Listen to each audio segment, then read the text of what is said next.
Sí, El micrófono señor. es tuyo, Luis. Javier, les voy a pedir el favor a todos los que no van a hablar en este momento que cierren sus micrófonos.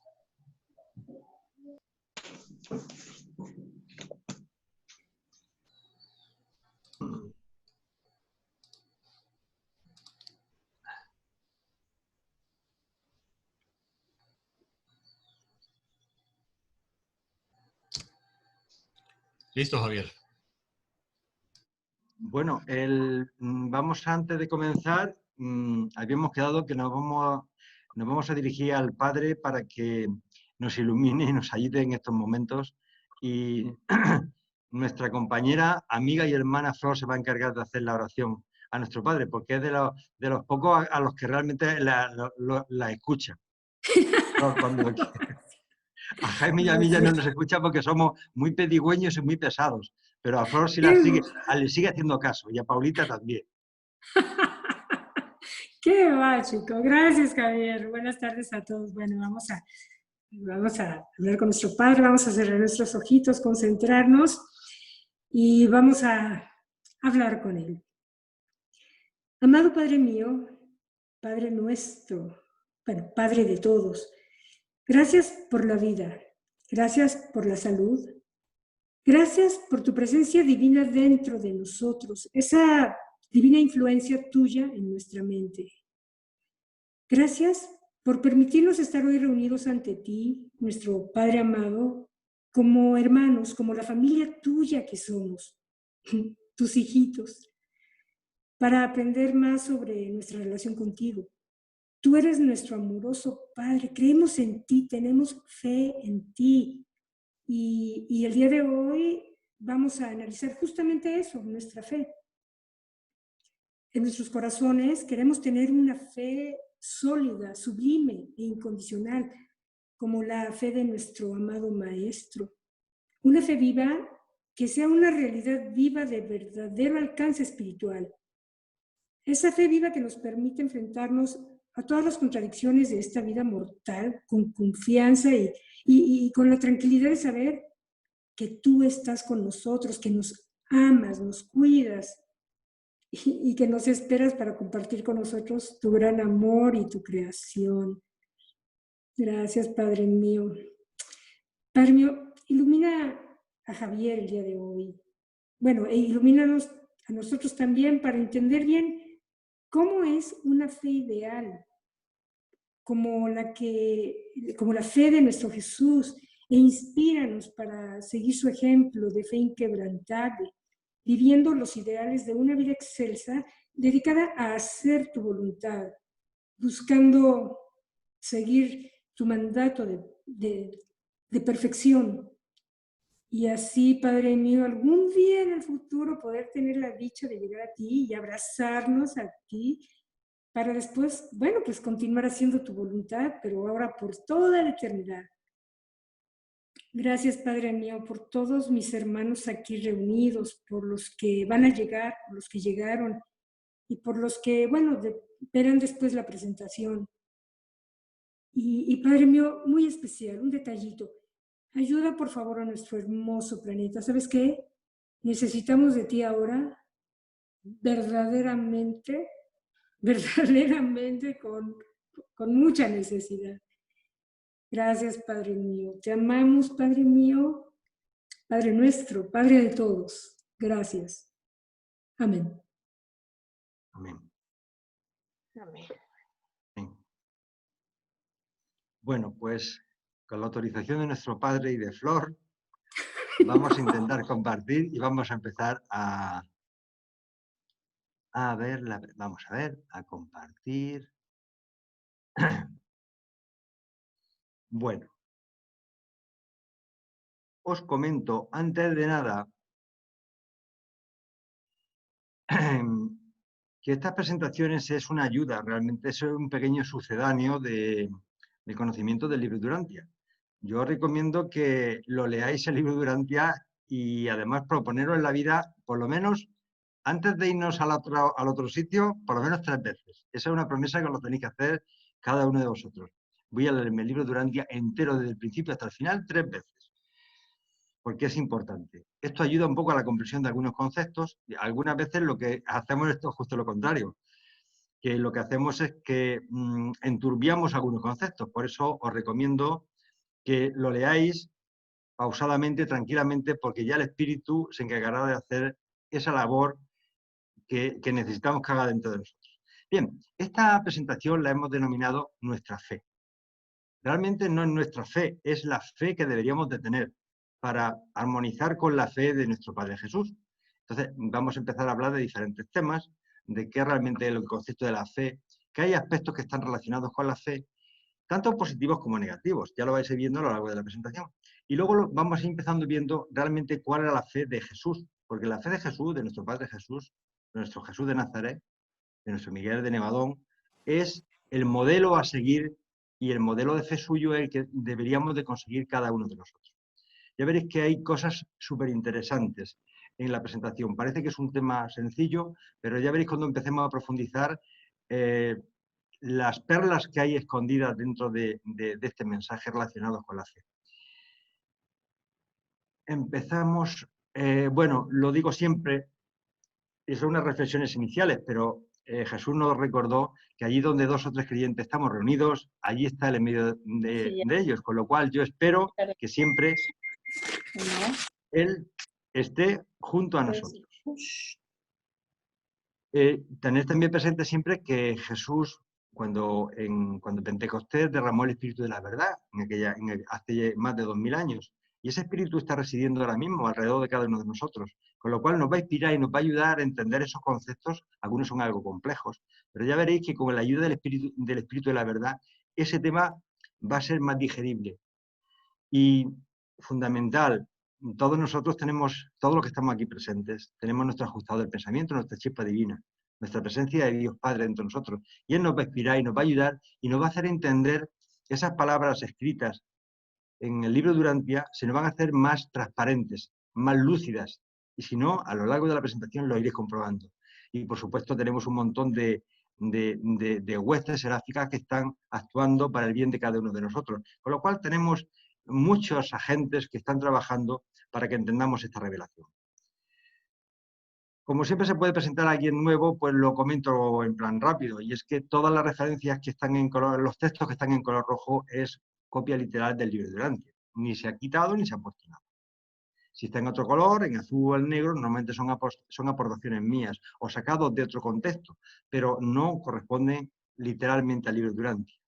Y una cosa que debo decirlo siempre, porque somos seres humanos y nos equivocamos, y es que no necesariamente se tiene que compartir los criterios y creencias del narrador. Yo entiendo que cada ser humano se expande en base a sus posibilidades, medios, inspiración y capacidad espiritual, con lo cual quiere decir que muchas cosas que yo comente en este momento pues pueden estar erradas, o por lo menos no tengo la percepción espiritual tan profundo para manifestarlas como realmente son. Eso lo quiero dejar claro. Y bueno, comentar nada más que la versión que vamos a utilizar es la versión en español, la de Europa, la del 2009. Cualquier versión es válida, lo sabéis. Yo particularmente utilizo esta pues porque se adapta más a la lengua española, pero seguramente es más fiel la traducción sudamericana al texto inglés que precisamente la traducción en español para Europa. Y dicho esto, vamos a hablar cuál es el objetivo. El objetivo es, primeramente vamos a preguntarnos qué es la fe.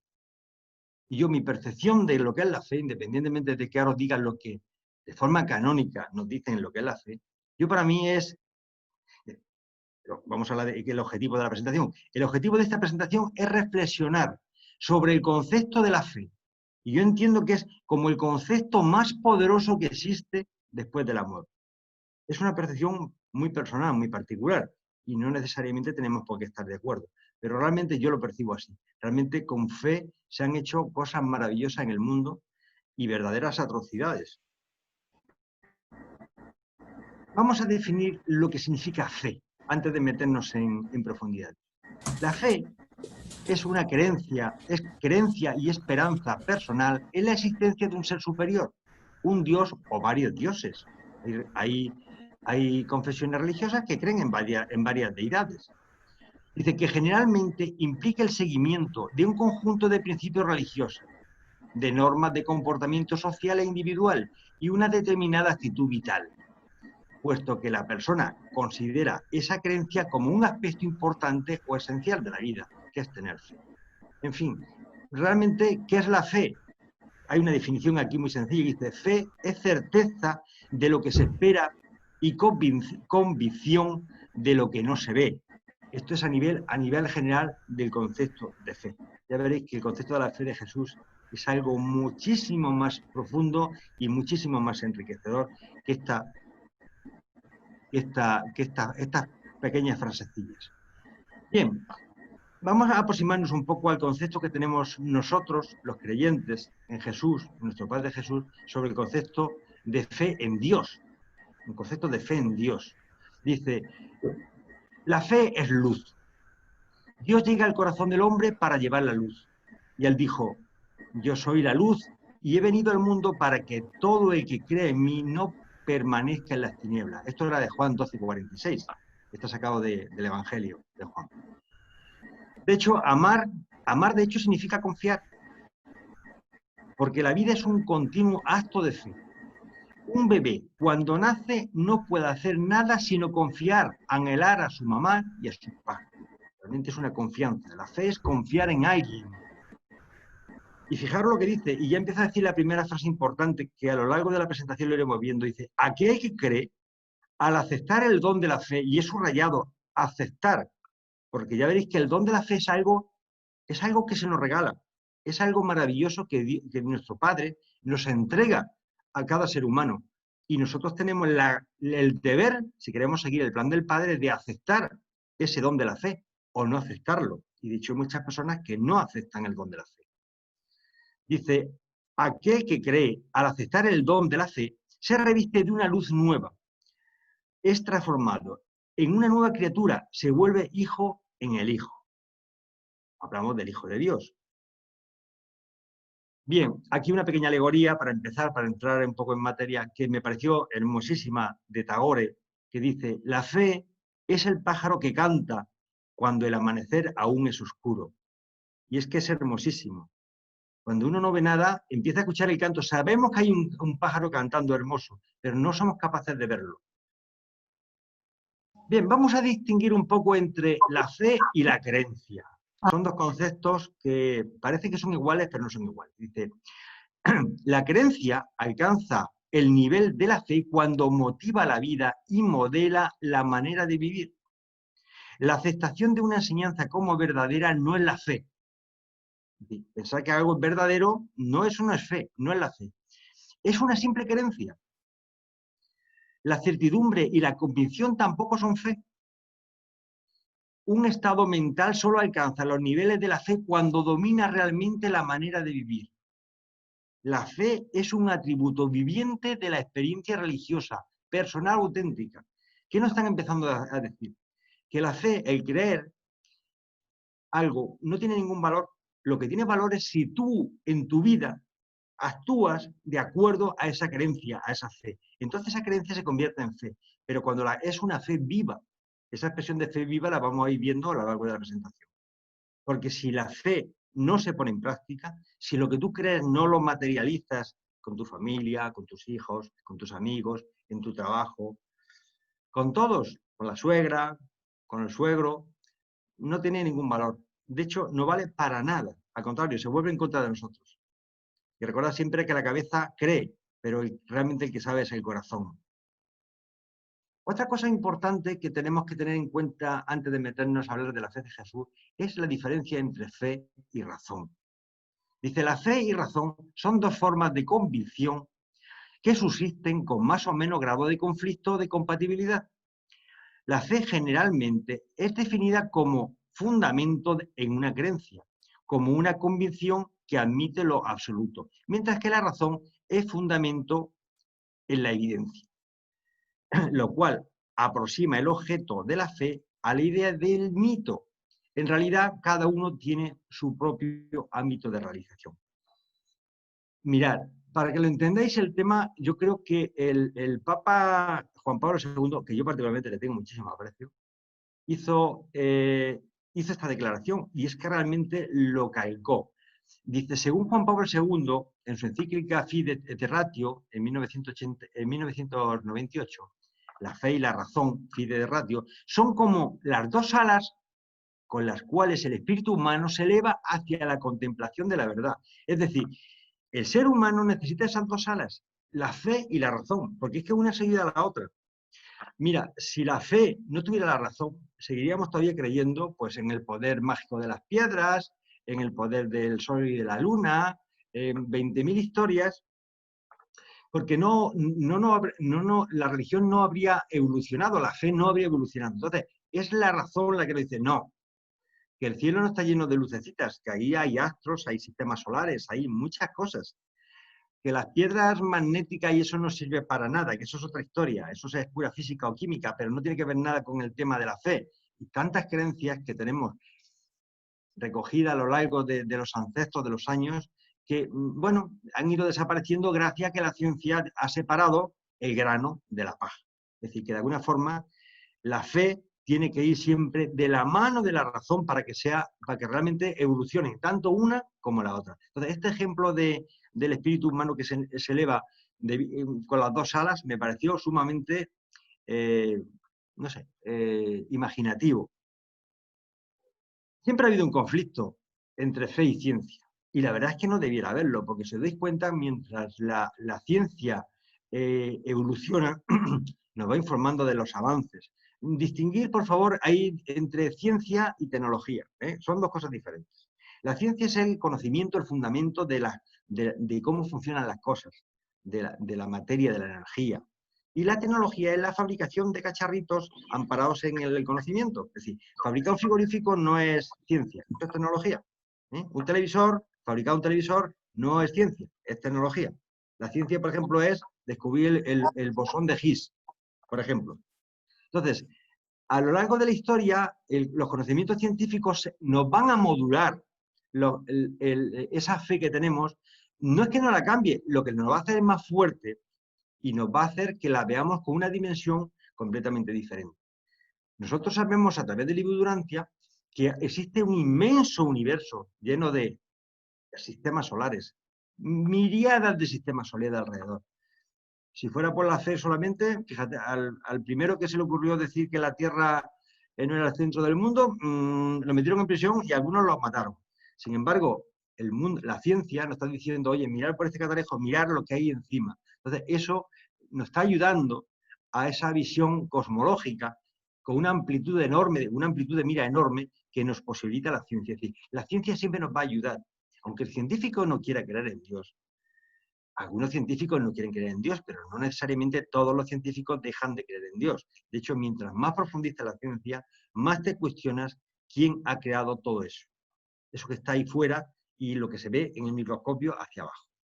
Luego, los conflictos entre fe y ciencia es un conflicto actual, pero yo os aseguro que esto, cuando pasen el tiempo que sea necesario, fe y ciencia andarán completamente de la mano. Y de hecho se necesitan y se ayudan. Y se ayudarán la una a la otra. Bien, hay siempre un peligro en el tema de la fe ciega. Y ese tema es un tema que hay que siempre que tener cuidado. Nos lo dice en el libro de Durantia, nos dice lo siguiente. Dijo Jesús. A la izquierda está siempre la referencia del documento del libro de Durantia. En este caso, solamente lo voy a decir porque es el primero, el 102.7.15. Bueno, dice Jesús, dijo, su valor era magnífico, pero nunca fue temerario. Está hablando de Jesús. Era un hombre magnífico, pero no fue temerario. Fíjate la fe que tenía, no era temerario. Su lema era, no temáis. Su valentía era altiva y su coraje a menudo heroico. Pero su coraje estaba unido a la discreción y controlado por la razón. Es decir, Jesús en ningún momento decía, oye, el Padre, yo salto por los aires, por una montaña, porque ya el Padre me protege. No, no. Jesús bajaba por sus caminitos andando porque no hacía barbaridades. Es decir, el hecho de tener fe en el Padre no significa que hagamos barbaridades. Entonces, como decía, su coraje estaba unido a la discreción y controlado por la razón. Era un coraje nacido de la fe, pero la temeridad, no la temeridad de una presunción ciega. Era realmente valiente, pero nunca atrevido. Era valiente, es decir, muchas personas que con el tema de la fe lo ponen por estándar, dicen, no, si Dios me protege y yo tengo fe en Él me cuidará. Estas cosas no se hacen, no es así. De hecho, tenemos un concepto de Dios que algunas veces es de niño. Yo recuerdo Es una anécdota que, hablando con una vecina, cuando cerraba la puerta de casa, se santiguó y se marchó y dije, hombre, me hace gracia cuando sacas a la calle de San Antiguo y dice, no, no, si es que le pido a Dios que me proteja la casa. Digo, hombre, no sabía yo que Dios tenía las funciones también de portero. Es decir, yo me imaginaba a Dios en la puerta de cada persona porque le han pedido que le proteja la casa porque no haya otro hermano que le robe la casa. Es decir, tenemos un concepto de Dios un poco muy ajustado a nuestras limitaciones mentales, lógicamente.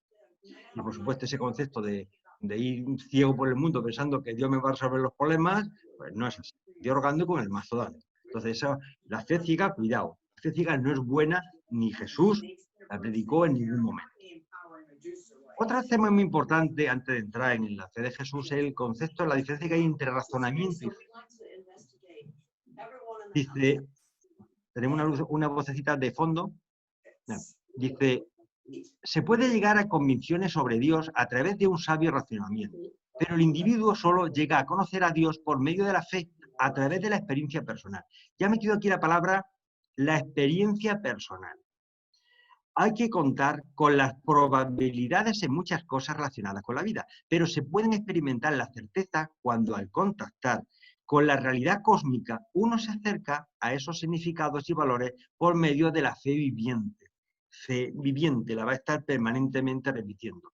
El alma que conoce a Dios se atreve a decir, yo sé.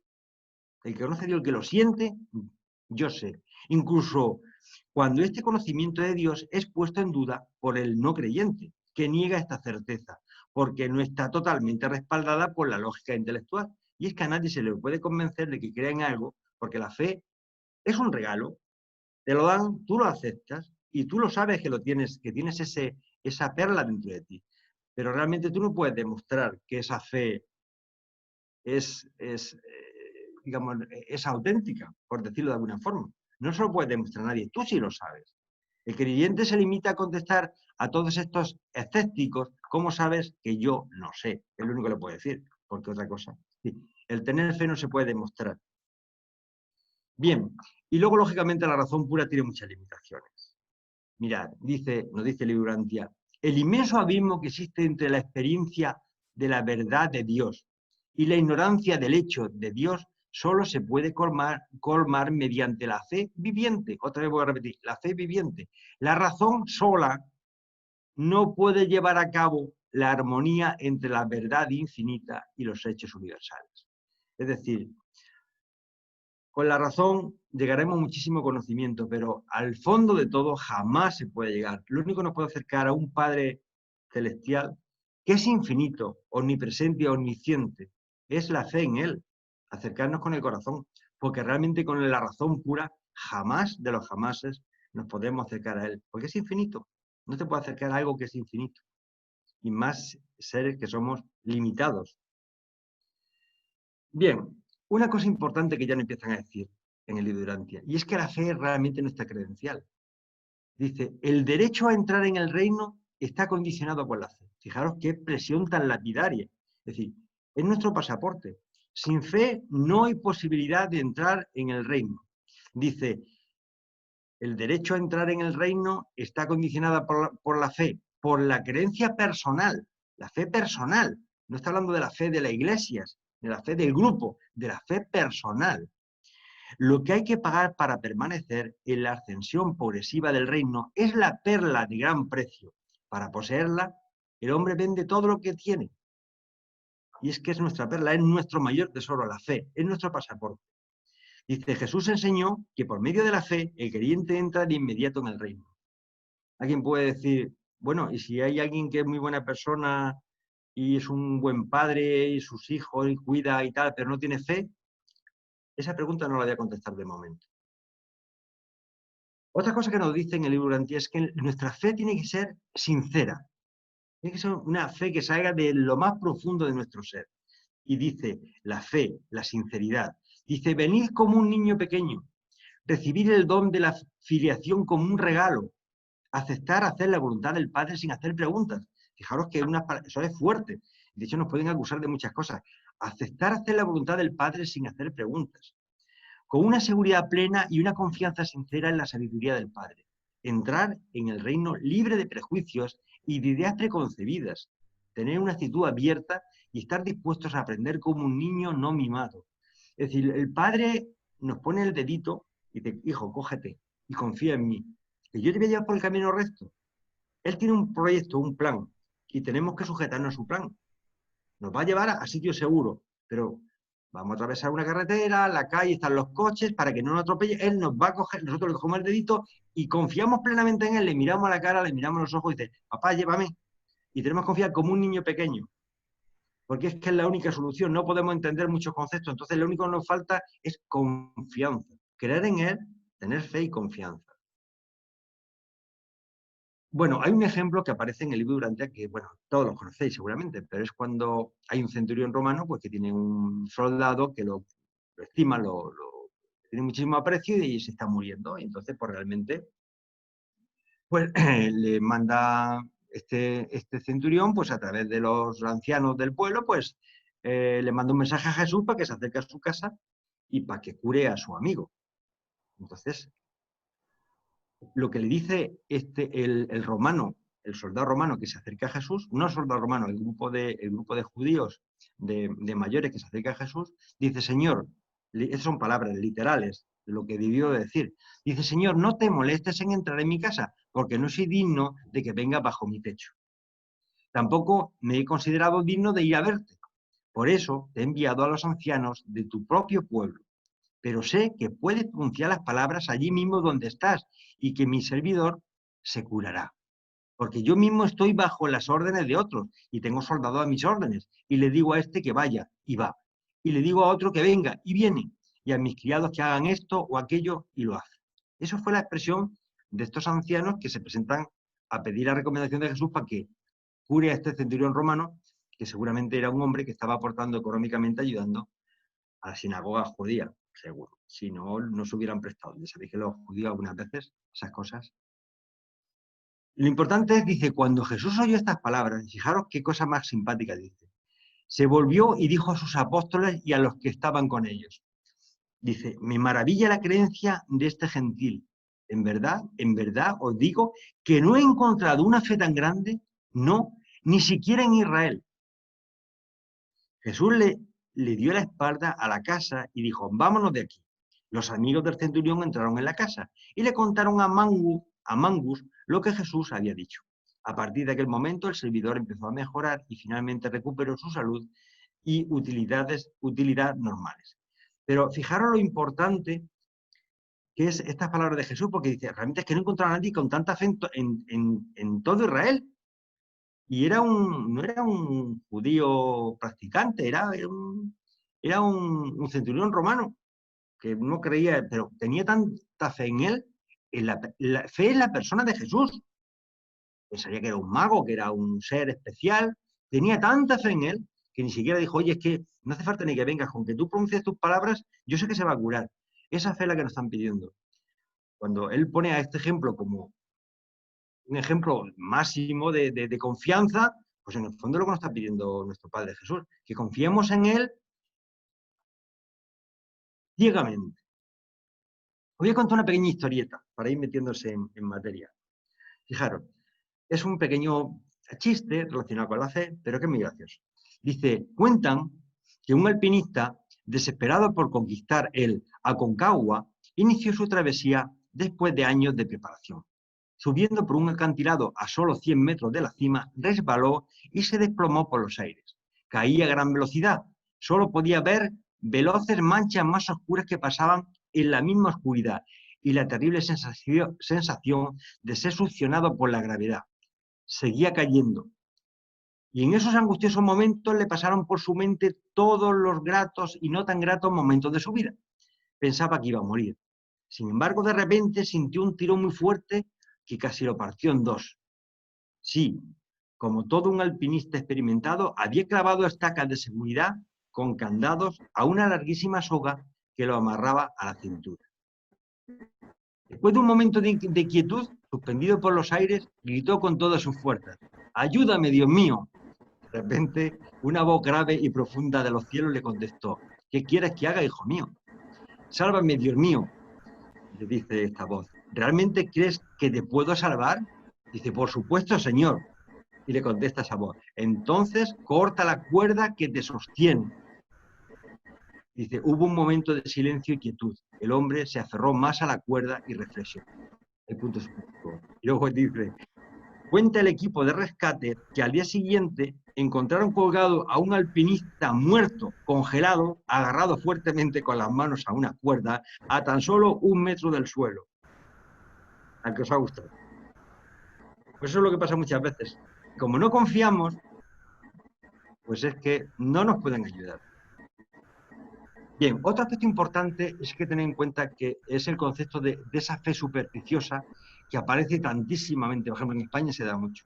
El tocar el manto de la Virgen, el tocar una figurita de San Ignacio de Loyola, que son beatos.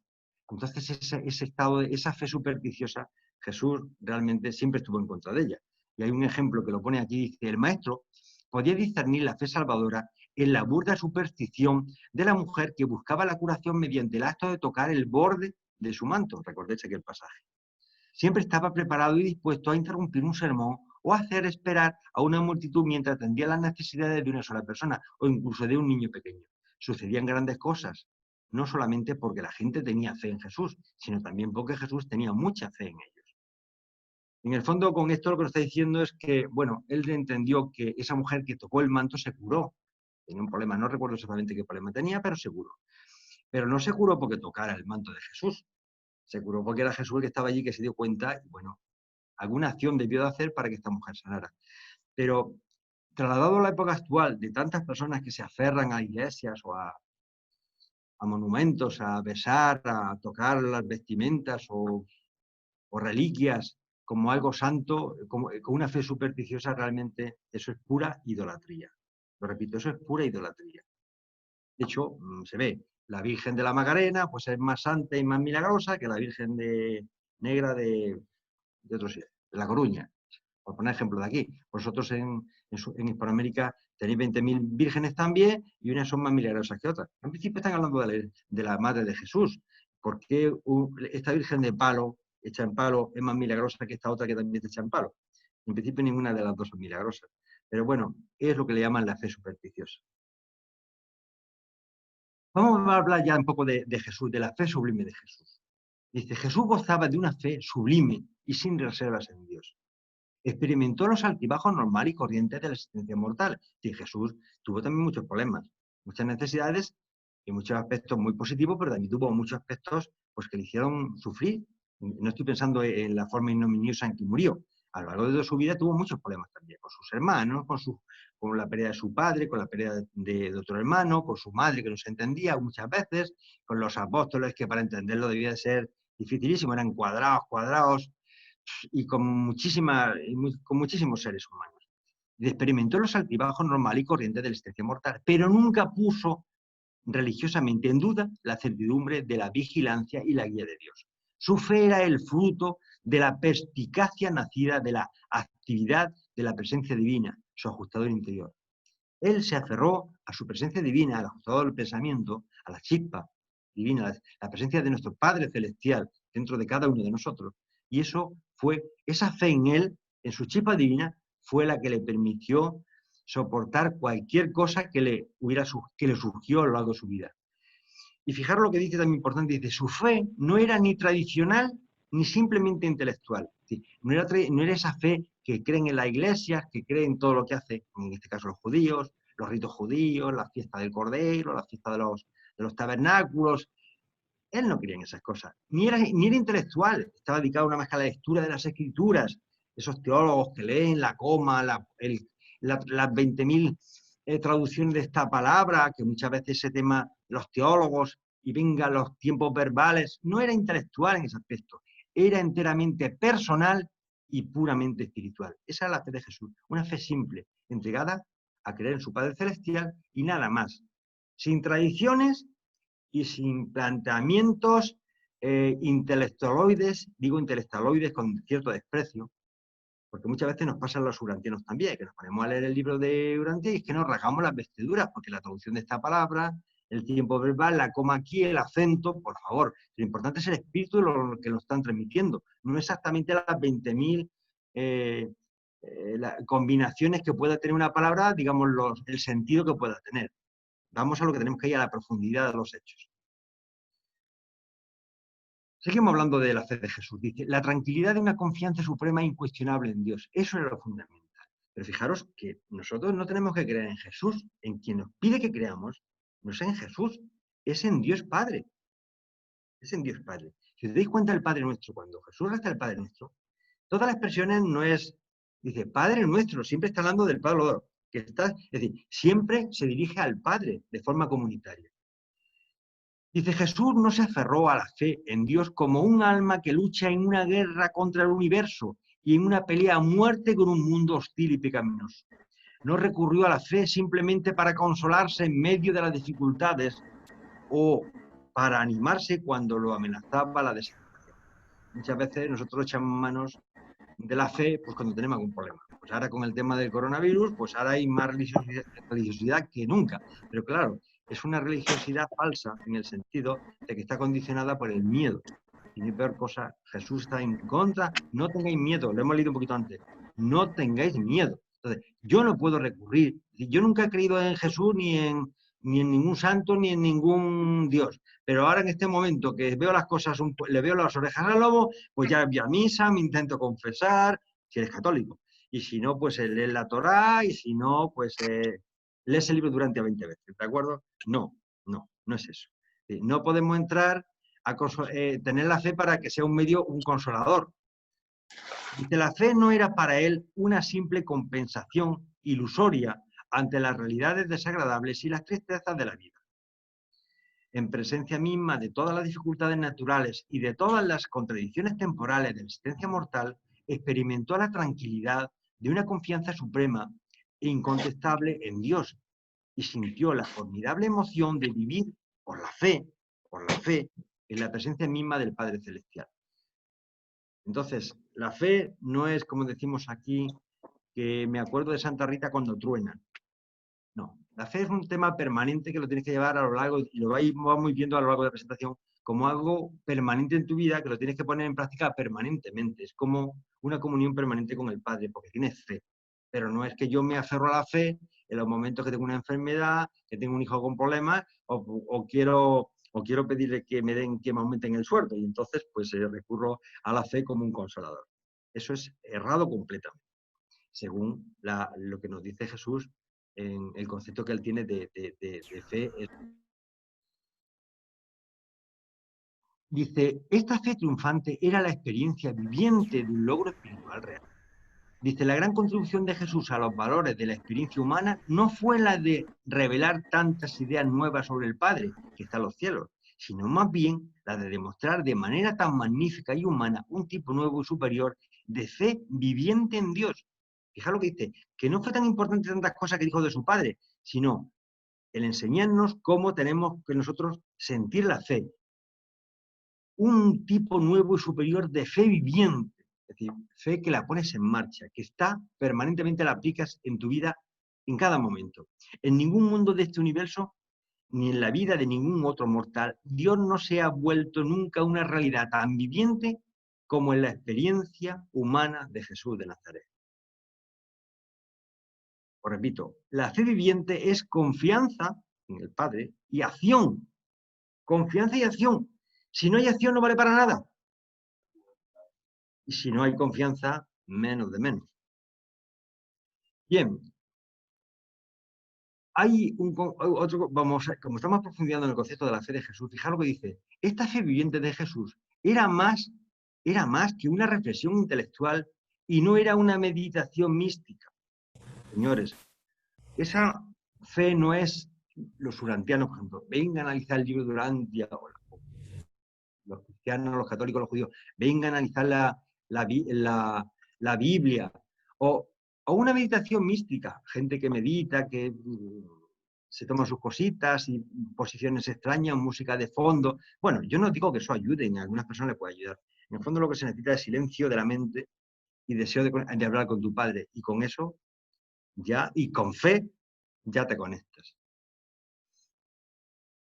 Bueno, os voy a comentar, esta es la definición preferida, a mí la que más me gusta sobre la fe de Jesús. Prácticamente de todo lo que hemos dicho y lo que vamos a ir diciendo, a mí particularmente la que más me llena. Es un poco larga porque son muchos conceptos como juntos, había que desgranarlos unos a unos.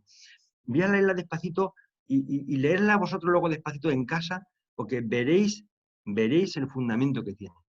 Dice, la teología puede fijar, formular, definir y dogmatizar la fe, pero en la vida humana de Jesús la fe era personal, viviente, original, espontánea y puramente espiritual.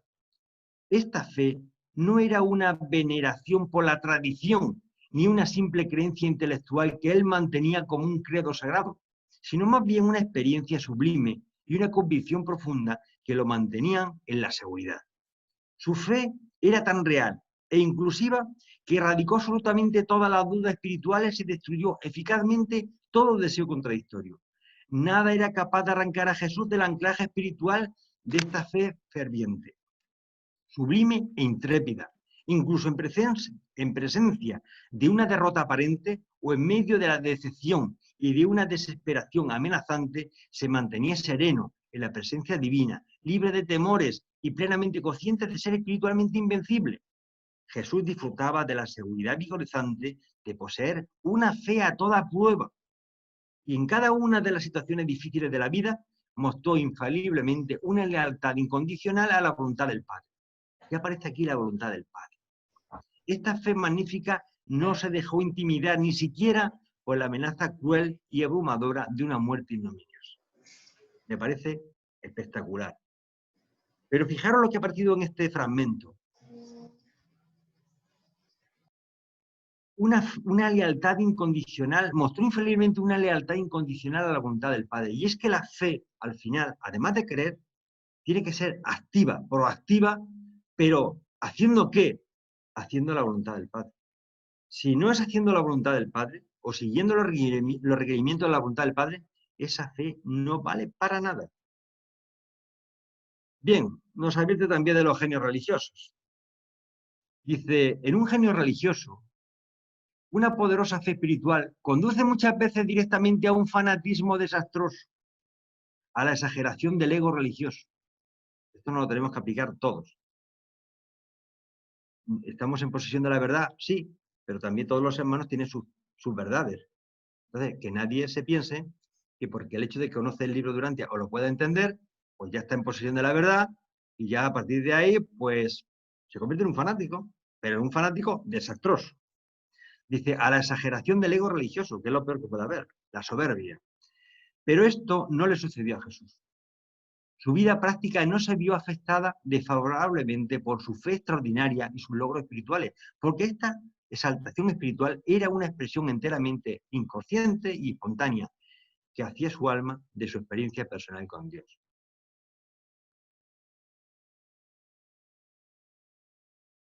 Bien, luego te cuenta esa forma práctica, cómo llevo esa fe viviente, cómo la llevo a la realidad, porque claro, está dicho que tiene que ser viviente, tiene que ser práctica. Pues fijaros, aquí no lo dice claramente. Dice, la fe espiritual de Jesús, arrolladora e indomable, nunca se volvió fanática porque nunca intentó dejarse llevar por sus juicios intelectuales, bien equilibrados sobre los valores proporcionales de las situaciones sociales, económicas y morales prácticas y corrientes de la vida. Es decir, tú tienes tu fe, pero al final hay un montón de agentes que están actuando a lo largo de tu vida. Temas económicos, temas morales, temas corrientes de la vida, temas sociales, temas de pareja, temas de hijos, temas económicos. Bueno, la fe envuelve todo eso. Tú estás en una realidad espacio-temporal. Entonces, tienes que actuar esa fe de acuerdo a los condicionantes materiales que estás viviendo en tu vida. Es la tuya. Entonces dice, la fe personal, la esperanza espiritual y la devoción moral siempre estaban correlacionadas en una unidad religiosa incomparable, de asociación armoniosa con la comprensión penetrante de la realidad y el carácter sagrado de todas las lealtades humanas. Honor personal, amor familiar, obligaciones religiosas, deberes sociales y necesidades económicas. Hay un equilibrio entre la fe personal realmente y pues eso, los honores personales, el amor, la familia, los hijos, las obligaciones religiosas, los deberes sociales, todo ello forman un paquete. Entonces, tu fe tiene que armonizar, tus creencias tienen que armonizar con todas las acciones y las actitudes de tu vida. Es decir, yo no puedo decir, no, yo creo en Dios, pero tengo una empresa y machaco a los 5 trabajadores para sacarle el pringue. Sé que son hijos de Dios, pero bueno, son hermanos míos, bueno, pero bueno, de momento que trabajen 2 horas más todos los días, que no se la voy a pagar.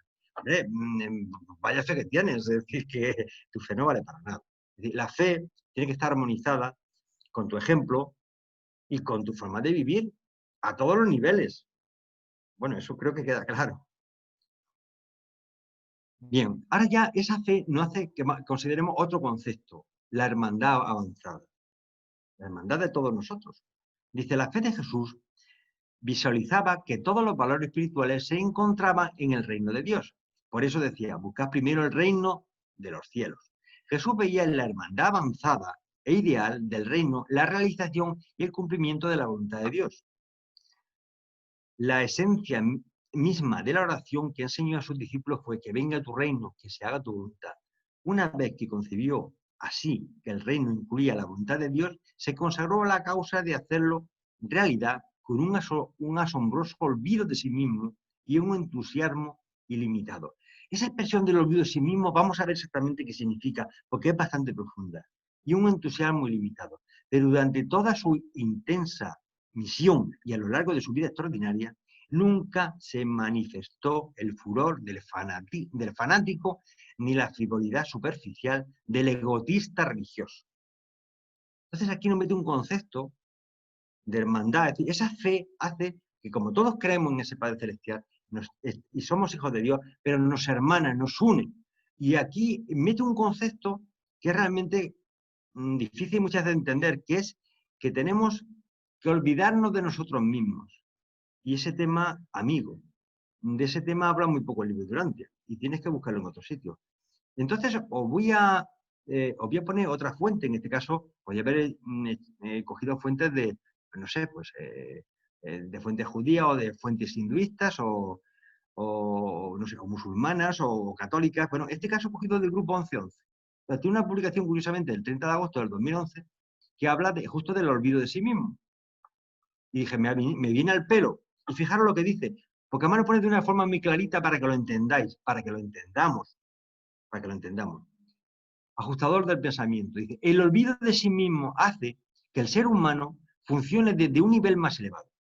Cuando dejas de motivar tus acciones por el deseo material de reconocimiento o recompensa, los frutos del espíritu serán libres para expresarse a través de ti, sin dudas ni represión alguna. Irónicamente, quien aprende a olvidarse de sí mismo logra el potencial para adquirir una mayor notoriedad, pues su espíritu, su verdadero ser, comienza a hacerse visible en su vida. Olvidarse de sí mismo no es abandonarse, es más bien una manera más elevada de considerar vuestra propia existencia y vuestro valor implícito, un valor tan evidente que no necesita ser reconocido.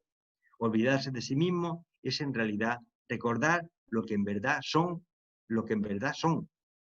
nosotros, seres creados a la imagen y semejanza del Creador.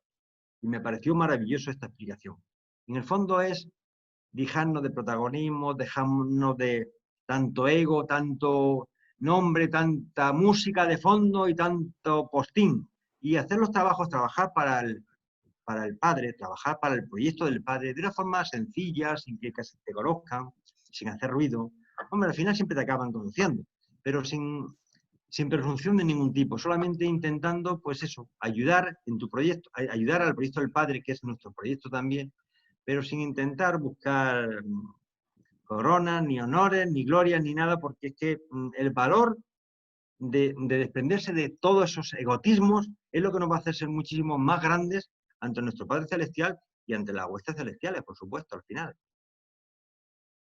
Bien, ¿cuál es la actitud de Jesús en su vida? Dice, toda la vida del Maestro estuvo constantemente condicionada por esta fe viviente. Otra vez, la fe viviente.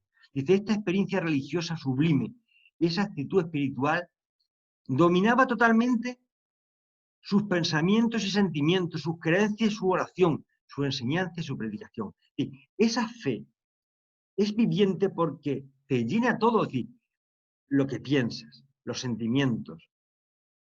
Es un compendio de todo. Sus creencias y la oración, todo es un paquete. Aquí habla de su enseñanza y su predicación también. Todo es un paquete. Todo está relacionado. Fijaros que es algo vivo, completamente vivo. Y además dice que es una comunión ininterrumpida con el Padre, que es lo más gracioso. Dice, el secreto de su incomparable vida religiosa fue esta conciencia de la presencia de Dios. Y la consiguió mediante oraciones inteligentes y una adoración sincera, una comunión ininterrumpida con Dios, y no por medio de directrices, voces, visiones, apariciones o prácticas religiosas extraordinarias. Él, Jesús, creía en el Padre, tenía absoluta fe en el Padre y hablaba pues como yo puedo hablar con un amigo. Confío, sé que está el amigo delante y le hablo, le cuento mis historias, mis problemas, le pido que me ilumine, que me ayude. Es así. Y te lo dice claramente, que te dejes de directrices extrañas de un maestro que es el que te da los consejos, de voces. Bueno, porque a lo mejor que tomas algo y entonces, claro, posiblemente escuches voces. Y si encima bebes y tomas cosas raras, pues también tienes visiones y tal. Y, pues, y si no comes, pues al final acabas teniendo también visiones porque el hambre pues hace barbaridades. Apariciones o prácticas religiosas extraordinarias, bueno, no quiero ni contar sobre esto. ¿De acuerdo? No quiero ni contar sobre esto. La fe es muy sencilla. Desgraciadamente es tan sencilla que si no la llevamos a cabo es porque no queremos hacerlo. Y además, este es el mensaje más poderoso que va mandando Jesús. Confiado como un niño. Dice, la vida terrestre de Jesús, la religión fue una experiencia viviente, un movimiento directo y personal desde la veneración espiritual hasta la rectitud práctica. La fe de Jesús produjo los frutos trascendentes del Espíritu Divino. Su fe no era inmadura y crédula como la de un niño, pero en muchos aspectos se parecía a la confianza, sin sospechas, de la mente de un niño. Jesús confiaba en Dios como un niño confiaba en su Padre. Tenía una profunda confianza en el universo. Es decir, realmente, ante el Padre, tenemos que acercarnos con la sencillez y con la apertura, con la confianza de que nos va a hacer, no va a haber nada más que cosas buenas, nos va a hacer el bien. Otra cosa es que esta vida nos somete a muchas tensiones, pero el Padre siempre va a estar a nuestro lado, nos va a proteger. Entonces, ¿tenemos que confiar como un niño pequeño? Es que no que nos quede otro remedio, porque si desconfiamos, ya hemos perdido la esencia, la quinta esencia de la fe. Hay que volverse como un niño pequeño. Te lo estaba volviendo a decir. Dice, la fe de Jesús alcanzó la pureza de la confianza de un niño. Ya está diciendo que Jesús tenía la pureza y la confianza de un niño. Su fe era tan absoluta y estaba tan desprovista de dudas que era sensible al encanto del contacto con los semejantes y a las maravillas del universo. Su sentimiento de dependencia de lo divino era tan completo y tan confiado que le producía la alegría y la certeza de una seguridad personal absoluta. Esto es uno de los productos que provoca la fe absoluta. Cuando tú confías en el Padre, además de que pierdes el miedo, tienes una alegría y un sentimiento de bienestar interno grande. Alegría auténticamente sincera. Dice, no había ningún fingimiento vacilante en su experiencia religiosa. Dice, en este intelecto gigantesco de adulto, la fe del niño reinaba de manera suprema en todos los asuntos relacionados con la conciencia religiosa. No te extrañáis que dijera una vez, a menos que os volváis como un niño pequeño, no entraréis en el reino. Aunque la fe de Jesús era ingenua, no era en ningún sentido infantil. ¿De acuerdo? No tiene por qué ser infantil. Un niño ama a su padre con absoluto, confía en él a ciegas. Y lo que nos pide Jesús, que él confiaba en su Padre Celestial a ciegas. Y quiere que nosotros confiemos en su Padre Celestial a ciegas. Pero no pide que confiemos en Jesús. Ya lo veremos un poquito más adelante. Pide que confiemos todos en el Padre Paradisiaco, en el Padre Celestial.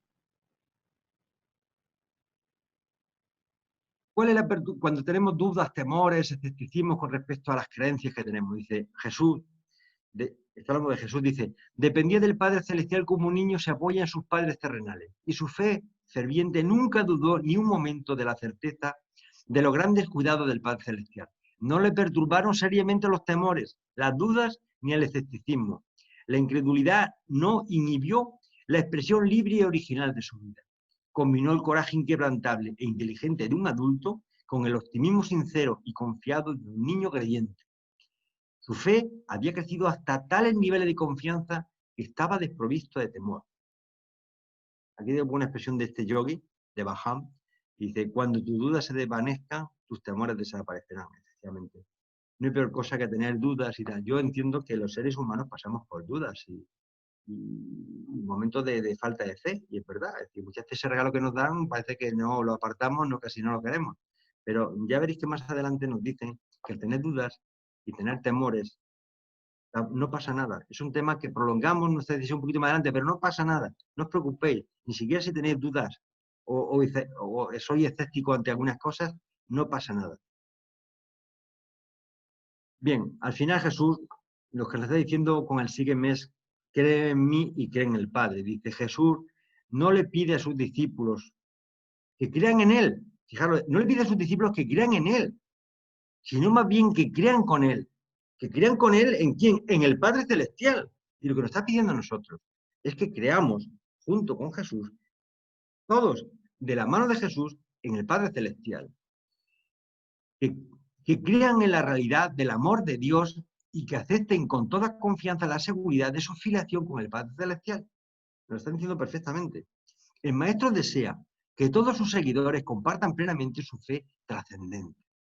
Jesús desafió a sus seguidores de la manera más enternecedora, no solo a creer lo que Él creía, sino también a creer como Él creía. Este es el significado completo de su única exigencia suprema, sígueme. Realmente seguir a Dios, seguir a Jesús es creer en Él, creer en el Padre, básicamente, porque la directiva máxima que trajo Jesús cuando vino no fue a morir en la cruz, fue a revelarnos a que existe un Padre amoroso celestial que nos ha creado y que nos está esperando allí para un destino que no lo podemos ni imaginar. Y además nos dijo que todos somos hermanos, porque todos somos hijos del mismo Padre, y somos hermanos, nos tenemos que respetar como hermanos. Y nos vienen a decir que además tenemos que buscar toda la perfección. Eso es básicamente lo que nos vino a decir.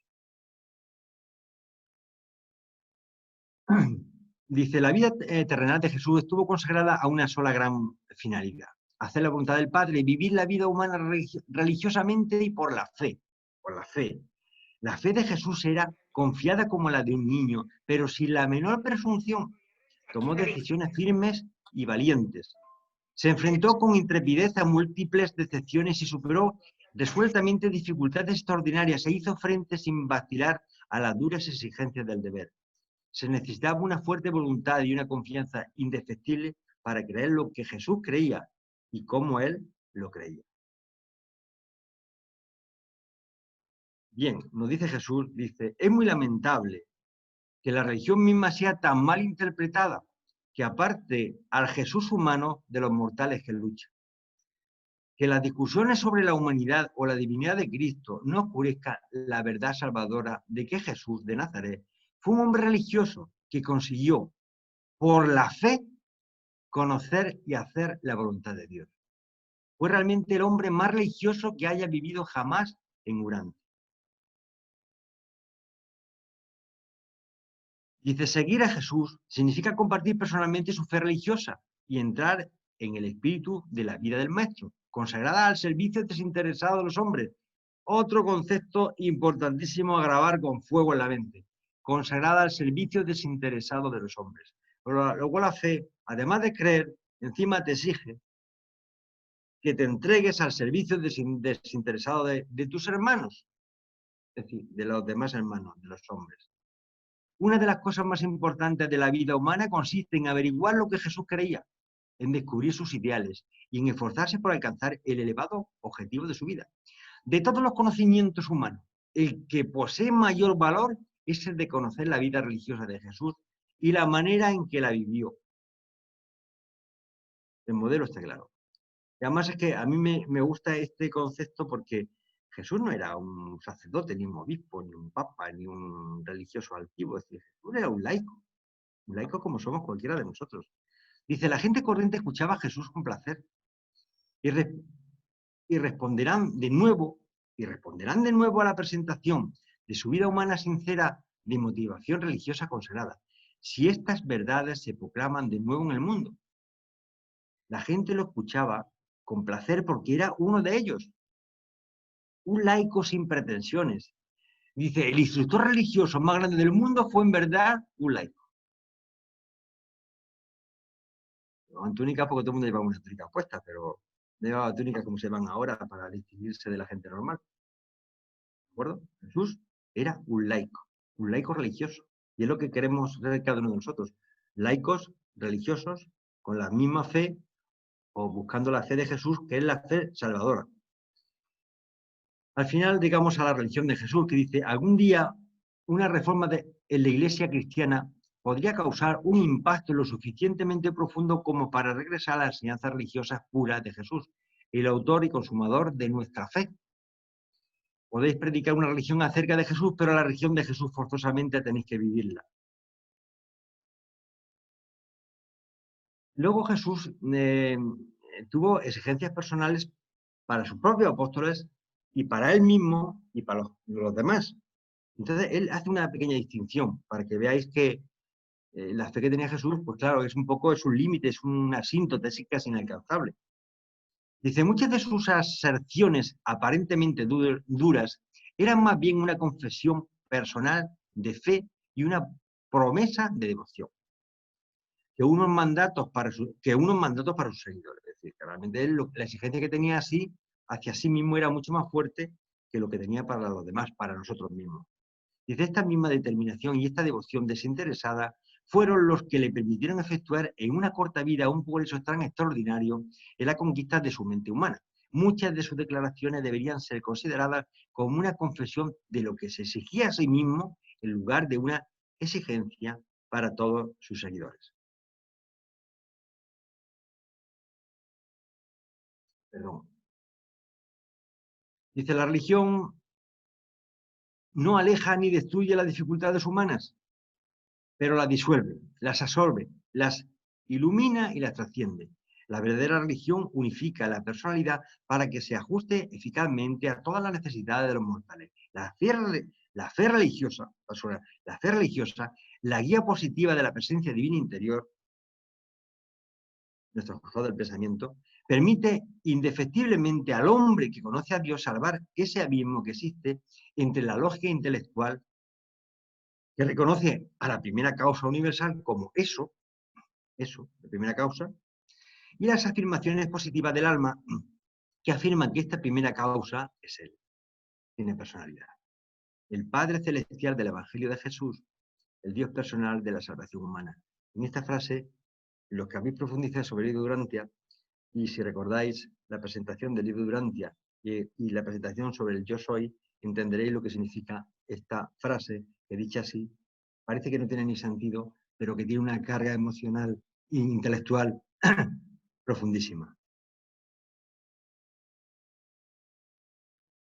Bien, dice, el trabajo del ajustador del pensamiento explica la transformación del sentido primitivo y evolutivo del deber del hombre en una fe superior y más segura en las realidades eternas de la revelación.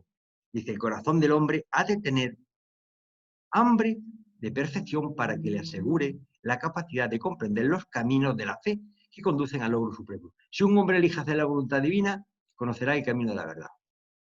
Es literalmente cierto que hay que conocer las cosas humanas para poder amarlas, pero hay que amar las cosas divinas para poder conocerlas. Pero ¿qué pasa con las personas que en un momento de nuestra vida tenemos algún tipo de duda o nos apartamos un poco de la fe? Pues hasta ese tema lo contempla Jesús. Dice, las dudas honradas y las preguntas sinceras no son un pecado. Estas actitudes representan simplemente un retraso en el viaje progresivo hacia el logro de la perfección. La confianza, semejante a la de un niño, le asegura al hombre su entrada en el reino de la ascensión celestial, pero el progreso depende enteramente del ejercicio vigoroso, de la fe robusta y convencida del hombre adulto. Es decir, que cuando tengamos dudas y tal, bueno, retrasamos nuestra evolución, pero tampoco no es un pecado ni nos vamos, ni el Padre se olvida de nosotros, ni hablar. Y por supuesto que nadie piense que se vaya al infierno o cosas de esas. Ya sabéis que no existe el infierno. Por si alguno... Bien, y vamos ya finalizando a uno de los conceptos más importantes. Realmente la fe es un regalo de Dios. Es un regalo que nos han dado. Hermanos, es un regalo, un regalazo. Dice, vuestra filiación está fundada en la fe y debéis permanecer impasibles ante el miedo. Vuestra alegría nace de la confianza en la palabra divina y por consiguiente no pondréis en duda la realidad del amor y de la misericordia del Padre. La bondad misma de Dios es la que conduce a los hombres a un arrepentimiento sincero y auténtico. Vuestro secreto para dominar el yo está ligado a vuestra fe en el espíritu interno, que siempre actúa por amor. Dice, incluso esta fe salvadora, esta expresión es que es terrible, incluso esta fe salvadora no la tenéis por vosotros mismos, es también un regalo de Dios. Y como dijimos al principio de la presentación, tenemos que aceptar ese regalo. Ese regalo de la fe se nos da a todos. Algunos lo cogemos, otros no lo cogemos. Entonces ahí está la importancia. O algunos lo cogemos a medias, desconfiando a ver qué trae el paquete dentro. Pero la realidad es que la fe es un regalo, no es un merecimiento. Nadie se piense que porque es muy bueno, porque ha trabajado mucho, porque tal, Dios le da la fe. Yo creo que Dios le da la fe a todo el mundo y nosotros tenemos la capacidad de coger ese regalo o no, igual que tenemos la capacidad de aceptar o de rechazar, hacer la voluntad de nuestro Padre Celestial. Y nuestra afiliación está fundada en la fe, eso está claro. Es decir, la hermandad se va a crear a través de tener una única fe en nuestro Padre. Es decir, si sois los hijos de esta fe viviente, ya no sois los esclavos del yo, sino más bien los dueños triunfantes de vosotros mismos, los hijos liberados de Dios. Bueno, dice, Jesús introdujo el espíritu de la acción positiva en las doctrinas pasivas de la religión judía. La religión de Jesús, claro, la religión judía, ya sabéis, ellos creían muchas cosas, pero luego hacían otras cosas diferentes. Es decir, ya la ley es rajatabla, pero la fe, bueno, es lo que te exige nuestro amado Jesús de Nazaret, Miguel de Nevadón, es que nos impliquemos. Dice, la religión de Jesús no consistía simplemente en creer, sino en hacer realmente las cosas que exigía el Evangelio. No enseñó que la esencia de la religión, de su religión, consistiera en el servicio social, sino más bien que el servicio social era uno de los efectos seguros de la posesión del espíritu de la verdadera religión. Y al final, esa bondad que sale del corazón, de ayudar a los demás, de ayudar a nuestros hijos, sacrificarnos por nuestra mujer, por nuestros hijos, por nuestros amigos, hacer hora en el trabajo, no lo hacemos por otra cosa, es decir, lo hacemos porque nos sale del corazón, nos sale del alma, porque queremos, nuestra fe nos ayuda a hacer eso. Entonces, esas acciones sociales o comunitarias es un fruto de la fe, porque si no sería algo interesado. Y además aquí, lo dicen los evangelios, una fe sin obras es una fe muerta, es decir, que el tema claro. Bien, y al final el concepto de la fe es algo, vamos a dar unos toques sentimentales. Dice, la creencia limitada, dice, la creencia limita y ata siempre. Cuando uno cree algo, dice, limita y ata. La fe expande y desata. La creencia fija, la fe libera. Pero la fe religiosa viviente es más que una asociación de creencias nobles. Es más que un sistema elevado de filosofía. Es una experiencia viviente que se interesa por los significados espirituales, los ideales divinos y los valores supremos. Conoce a Dios y sirve a los hombres. Las creencias pueden llegar a ser propiedad de un grupo, muchas creencias de los grupos, pero la fe ha de ser personal. La fe es personal, hermanos, personal. No es fe de un grupo durante, de una... No, es la fe de cada uno de nosotros. Nosotros tenemos la religión personal, con una fe personal. Somos seres con personalidad única, irrepetible en todo el universo. Somos únicos. La fe ha de ser personal. Las creencias teológicas se pueden sugerir a un grupo, pero la fe solo puede surgir en el corazón de la persona religiosa individual.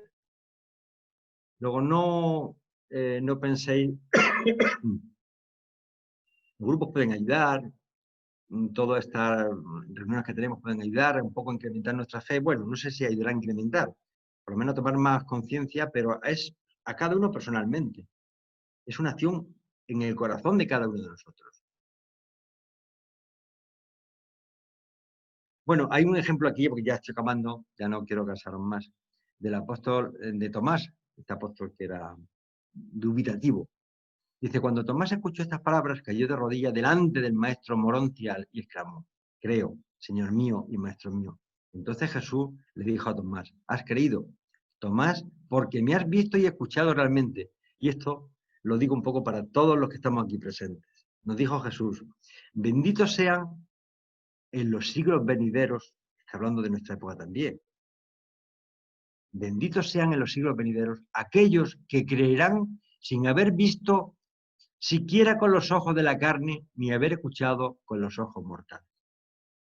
Fijaros que los apóstoles lo tenían bastante más fácil que nosotros, porque Jesús también hizo muchos prodigios, un ser maravilloso, es decir, y tendría una empatía y una capacidad de convicción que ser apóstol de él, si con una que tuviera un poquito de buena voluntad, es que estabas a su lado. Y encima va y resucita. Y se presenta un montón de veces. Es que esa fe, pero si lo estoy viendo, el que tiene valor es la fe nuestra, que sin verlo lo creemos y tomamos una actitud en nuestra vida activa en base a esas creencias. Sin haber visto a Jesús, sin haber visto las maravillas, los prodigios y sin haberlo visto resucitar, solamente por la fe. Eso sí que tiene valor. ¿Y por qué tiene valor? Pues entonces por eso nos llaman que somos los agondontarios. Y esto es un poco, ya un poco resumiendo, dice, en Jerusalén, en Jerusalén, dice, los ascendentes de estos mundos aislados ocupan un sector residencial propio y se les conoce con el nombre de agondontarios, lo que significa criaturas volitivas evolutivas que pueden crear sin ver. No continúo más porque todo el mundo lo conoce ya, por lo menos los que estén en el libro de Urantia. Pero realmente, en el fondo, somos nosotros, somos estos seres humanos nosotros, cuando pasemos a las otras esferas, a la fase morontial, y que hemos perseverado en la fe, tenemos una capacidad que es que, claro, ten en cuenta que los serafines, los arcángeles, las diferentes personalidades de hermanos mayores que nosotros tenemos, ven mucho, sienten mucho, conocen mucho, y nosotros solamente vamos a ciegas con la fe por delante. Luego, somos un tipo especial de seres evolutivos, y nos llaman agondontarios precisamente por esa capacidad especial de resolver problemas difíciles. Dice, esta agrupación funcional de los agondontarios persiste durante toda la ascensión del universo local y a través de los subuniversos. Dice, desaparece durante la estancia en Abona, pero reaparece de inmediato cuando se alcanza el paraíso. Y subsisten definitivamente en el cuerpo de la finalidad de los mortales. Pero realmente somos una agrupación de seres que vamos a empezar a hacer cosas, tenemos la capacidad de poder resolver problemas básicamente con nuestra fe. Es decir, porque realmente, bueno, eso no lo tienen muchos seres del universo. Aquí lo dice, tenemos la capacidad, dice, que pueden crear sin ver, dice, perseverar cuando están aisladas y vencen dificultades insuperables incluso estando solas. Bueno, algún valor tenemos que tener. Bueno, ya lo único que nos dice finalmente Jesús es que tenemos que nacer del Espíritu. Nos lo dijo a lo largo de toda su vida. Dice, os alegraría saber que yo soy la resurrección y la vida, pero esto no os servirá de nada si no nacéis primero del Espíritu eterno, llegando a poseer así, por la fe, el don de la vida eterna. Si sois los hijos de mi Padre, por la fe, no moriréis nunca, no pereceréis. En el fondo, esta niña sujetando el universo me pareció súper motivadora. Voy a hacer unas conclusiones personales de la presentación. Básicamente, en algunas puedo estar errado o no puedo estar muy acertado, pero os lo comento. La fe es un regalo de Dios Padre. La fe es nuestro pasaporte para acceder a la hermandad de los hijos de Dios. La fe nace de una mente espiritualizada y amorosa. La fe nos conduce a aceptar la voluntad de nuestro Padre. Con la fe aceptamos que somos hijos de Dios y hermanos. La fe, si no es viva, no sirve para nada. Fe y acción van de la mano. La fe implica una alta moralidad y ética en nuestras vidas. La fe no es un producto del miedo y las incertidumbres. La fe es la mayor fuerza después del amor. Y no hay mayor tesoro en nuestro corazón que la fe en Dios Padre. Y luego quería comentar de una presentación que hizo nuestra hermana, amiga y compañera, Olga López. Hizo una presentación también relacionada con la fe. Yo cuando la vi me quedé con estos 6 puntitos y los anoté porque me parecieron maravillosos lo que dijo. Es una copia literal de lo que ella dijo en su momento, que son acciones colaterales de la fe. Dice que abre nuestra mente, ennoblece nuestra alma, fortalece nuestra personalidad, aumenta nuestra felicidad, intensifica nuestra percepción espiritual y realza nuestra capacidad de amar y ser amados. Ya como conclusión, debéis tener fe, una fe viviente. Somos creyentes en la fe de Jesús. Hagamos de la alegría nuestra bandera y la señal de identidad. Cuando caminas en fe, tu corazón se fortalece porque no te guías por lo que ves, sino por lo que sabes que Dios tiene para ti. Esto lo cogí de Facebook y me pareció, de hecho lo he mandado a los grupos de WhatsApp porque me pareció majísimo. Dice, creo en el Padre como el ciego cree en el sol, no porque lo ve, sino porque lo siente. Confía en Jesús. Y nada más, solamente me falta, primeramente, darle las gracias al Padre por regalarnos un día más, y más en la época de los tiempos que estamos pasando, y por supuesto daros las gracias a cada uno de vosotros por vuestra paciencia y sobre todo por participar en esta pequeña familia que yo creo que nos ayuda a compenetrarnos y a querernos cada día más y a luchar por un ideal común para trabajar en el plan y en el proyecto de nuestro Padre Celestial. Pues muchas gracias a todos. Le paso el control al jefe. Jaime, la palabra es tuya. Sí, pero el jefe son las jefes. Son también es verdad. Sí. Sí. Es verdad que nosotros somos los que vamos detrás de las viejas. Nosotros somos los directores generales adjuntos. Ellos son las directoras generales. Ya. Mi querido Javier, mil gracias por tu intervención maravillosa. Realmente ha sido una charla donde hemos aprendido montones. Vamos a disfrutar revisándola. A las personas que no están suscritas al canal o a las personas que están asistiendo a este grupo por primera vez, les voy a pedir el favor de que quienes quieran el PDF de la presentación, o sea, el material que hizo Javier, me escriban a mi correo jreyalbornoz@gmail.com y yo se lo mando con mucho gusto. Los demás saben que a todos les llegará el link de la presentación esta misma noche con la presentación en PDF. Les agradezco muchísimo su tiempo. Javier, mil gracias por la trasnochada, tu esfuerzo y ese maravilloso trabajo. Y bueno, que el Señor los bendiga y si Dios quiere, nos vemos dentro de 8 días, como por variar, con Javier, porque la clase le toca coincidencialmente también a Javier dentro de 8 días y la semana que sigue le toca sufrir conmigo. ¿Ok? Mil gracias por su tiempo. De verdad que ha sido un placer estar con ustedes. Mil gracias por su compañía. Que el Señor los bendiga.